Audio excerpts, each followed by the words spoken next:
it's Dorothy Guining with Scrapbooking Quebec. Today I'm here for the Scrapbook Nerd Online Shop. And if I haven't wished you a Happy New Year already, Happy New Year.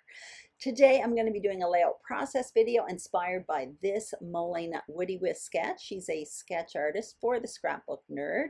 And here's what I'm going to be using. I have material from Vicki Boutin's Storyteller collection along with that giant viewfinder die from Elizabeth Craft Designs. I'm really excited about that. I got all of this at the Scrapbook Nerd Online Shop, so I will link up the shop as well as everything I'm using in the description box below. Now, the only preparation I did was cut my photos in advance, and I'm going to explain to you how I'm going to change this sketch a little bit to fit my needs.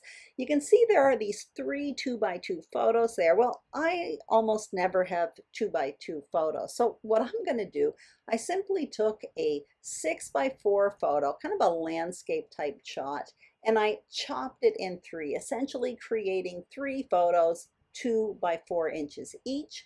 And what I did show you is on the back of that photo, I actually numbered them, because when you cut up a photo like that, it's almost like a puzzle sometimes. So it can help to put numbers on the back. And obviously I matted them as well.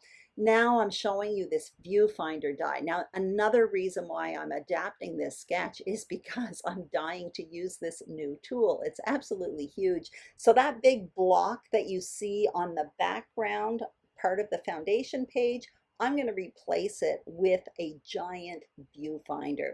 So what I'm going to do right now is prepare my foundation page. So you can see there are borders, one on the left and one on the right. So that's what I'm cutting right now.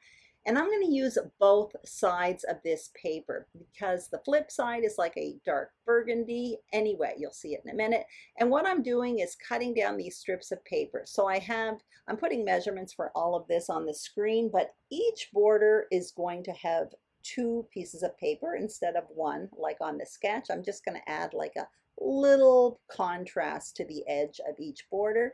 And the large horizontal strip is obviously much larger than what you see on the sketch because my photos are 4 inches long as opposed to 2 inches long.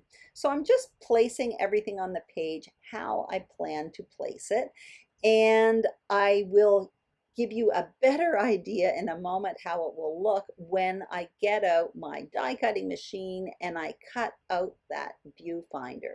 So what I'm going to show you right now are the dies. This set comes with many pieces, but the main ones are these 2 giant pieces. So one is made to layer up under the other. And there are also all kinds of tags and different stuff like that. So I'm getting out my brand new Gemini Junior here, which essentially works exactly like my Big Shot did, but instead of a crank handle, it is electronic. And what I'm going to do is cut out half of my viewfinder. I'll do the other half off screen because it's kind of repetitive. Anyway, so I'm doing the top part first in this black cardstock. So it's going through and you'll see it cuts out very, very nicely. And then once this goes through, I'm going to use that yellow paper that you see with the little polka dots. That's going to be what I mat underneath this viewfinder.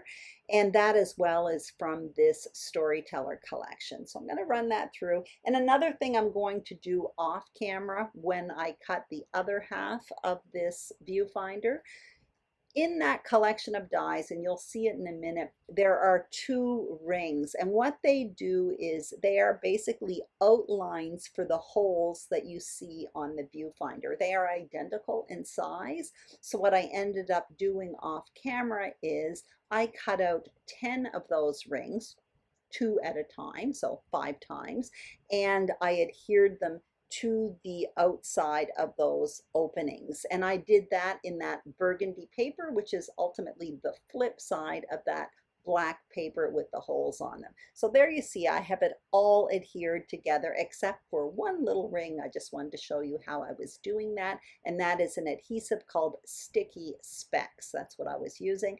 So now what I'm going to do is place everything exactly as I will be adhering it. Now, as you can see, I put the border on the right down first, then my viewfinder, then my horizontal strip, and then the border on the left, and then the photos.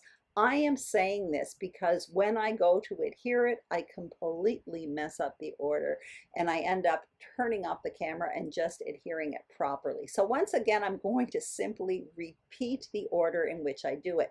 Once I adhere the two borders together, the two pieces of paper that are in each border together, I adhere the right border first. I'm doing it wrong right now, keep that in mind. Then I adhere the viewfinder next, a little bit off center towards the top. Next, I adhere the horizontal strip. Again, I'm not doing the same thing on the screen. And finally, I finish with the border on the left.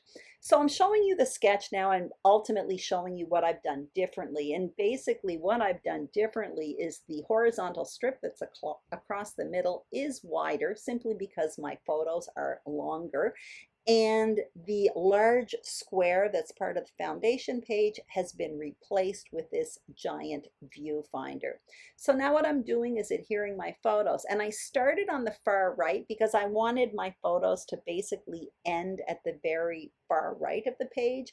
And then I finished with the photos on the left because I didn't mind if the margin on the left was wider, but I wanted them to almost go to the far right. That's why I started there. So I'm adhering my photos down, and now what I've got to do is establish a title as well as a journaling spot.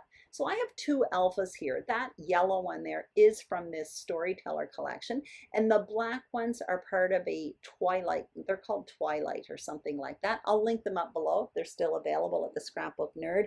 I have my title on wax paper, and I'm thinking it's going to go like this at this point, but you're going to notice it ends up getting switched.